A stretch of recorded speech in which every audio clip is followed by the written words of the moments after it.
कल्पना कीजिए एक देश जहां हिंदू समुदाय की आबादी 1 करोड़ 30 लाख के आसपास है, यानी कुल जनसंख्या का 8%। लेकिन संसद की 300 सीटों में उनका प्रतिनिधित्व सिर्फ 3 लोगों तक सिमट कर रह जाता है।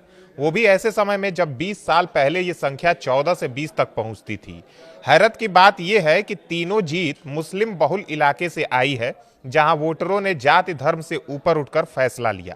लेकिन सवाल यह है कि क्या ये अल्पसंख्यकों की राजनीतिक ताकत का अंत है या नई शुरुआत का संकेत? बांग्लादेश के 12 फरवरी के ऐतिहासिक चुनाव में ऐसा ही कुछ हुआ है। आइए समझने की कोशिश करते हैं कि क्या ये कम प्रतिनिधित्व अल्पसंख्यकों की राजनीतिक हाशिए पर धकेलने की निशानी है, या बांग्लादेश में मुस्लिम बहुल इलाकों में हिंदू उम्मीदवार का जीतना दिखाता है कि वोटर अब विकास और उम्मीद पर वोट दे रहे हैं। आखिर हकीकत क्या है, समझते हैं। नमस्कार, मैं ओमकार पांडे और स्वागत है आपका न्यूज 18 राजस्थान के डिजिटल प्लेटफॉर्म पे। बांग्लादेश में 12 फरवरी को हुए संसदीय चुनाव के नतीजे अब पूरी तरह साफ हो चुके हैं और ये नतीजे न सिर्फ राजनीतिक तौर पर बड़े हैं बल्कि अल्पसंख्यक समुदाय के लिए एक गंभीर चिंता का विषय भी बन गए हैं। कुल 300 सीटों वाली संसद में बांग्लादेश नेशनलिस्ट पार्टी यानी बीएनपी ने 209 से 212 सीटें जीत ली, जो 2/3 से ज्यादा बहुमत है।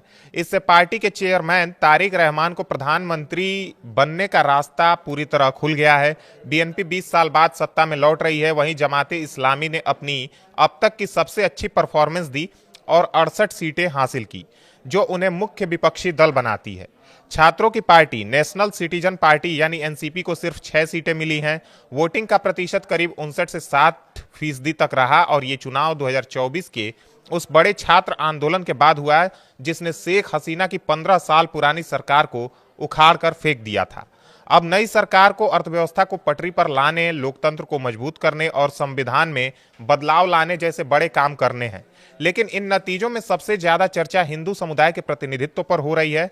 बांग्लादेश की कुल आबादी करीब 16 करोड़ 50 लाख है, जिसमें हिंदू समुदाय की हिस्सेदारी लगभग 8% है, यानी 1 करोड़ 31 लाख से ज्यादा लोग। लेकिन 300 सीटों वाली संसद में इस बार सिर्फ 3 हिंदू सांसद चुने गए हैं, जो पिछले 20 सालों में सबसे कम संख्या है।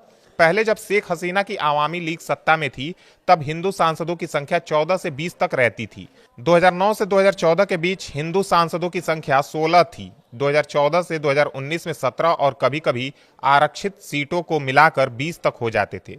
2019 से 2024 में भी करीब 14 अल्पसंख्यक सांसद थे, जिनमें ज्यादातर हिंदू ही थे।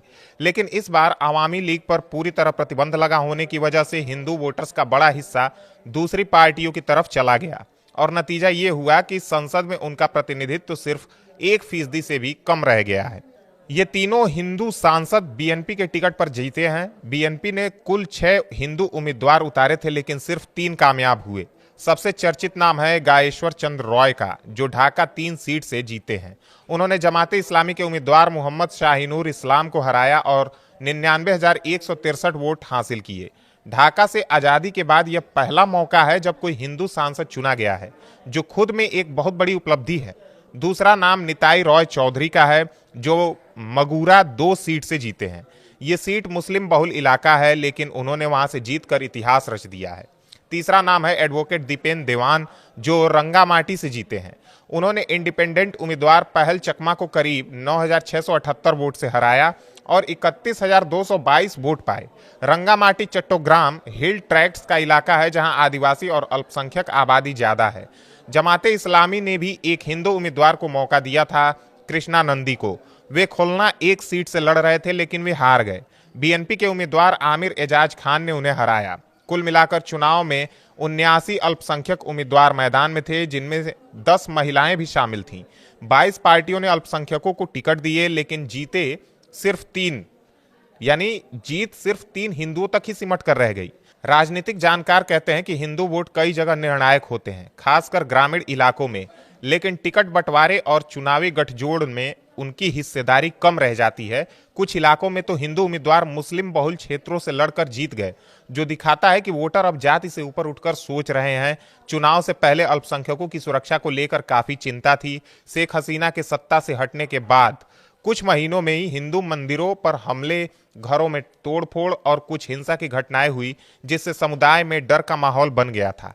कई हिंदू परिवारों ने इलाके छोड़ने की बात भी कही थी, लेकिन बीएनपी की जीत के बाद उम्मीद जगी है कि नई सरकार अल्पसंख्यकों की सुरक्षा पर खास ध्यान देगी। तारिक रहमान ने पहले भी कहा था कि बीएनपी सभी समुदायों को साथ लेकर चलेगी। चुनाव में संविधान बदलाव पर रेफरेंडम भी हुआ, जिसमें प्रधानमंत्री के लिए 2 टर्म की लिमिट, महिलाओं की ज्यादा भागीदारी और संसद को 2 सदनों में बांटने जैसे प्रस्ताव पास हो गए। अब नई सरकार 17 या 18 फरवरी तक सत्ता संभाल लेगी। कुल मिलाकर ये चुनाव बांग्लादेश के लिए एक नया दौर शुरू कर रहा है। बीएनपी की वापसी से लोकतंत्र की बहाली की उम्मीद है, लेकिन हिंदू समुदाय का कम प्रतिनिधित्व एक बड़ा सवाल बनकर खड़ा है। 8% की आबादी के साथ 1% संसद में जगह मिलना कई लोगों को हैरान कर रहा है। अगर नई सरकार इस मुद्दे पर गंभीर रही तो शायद अगले चुनाव में स्थिति बेहतर हो सके। अभी तो सबकी नजरें तारिक रहमान की सरकार पर है कि वे इस चुनौती को कैसे संभालते हैं।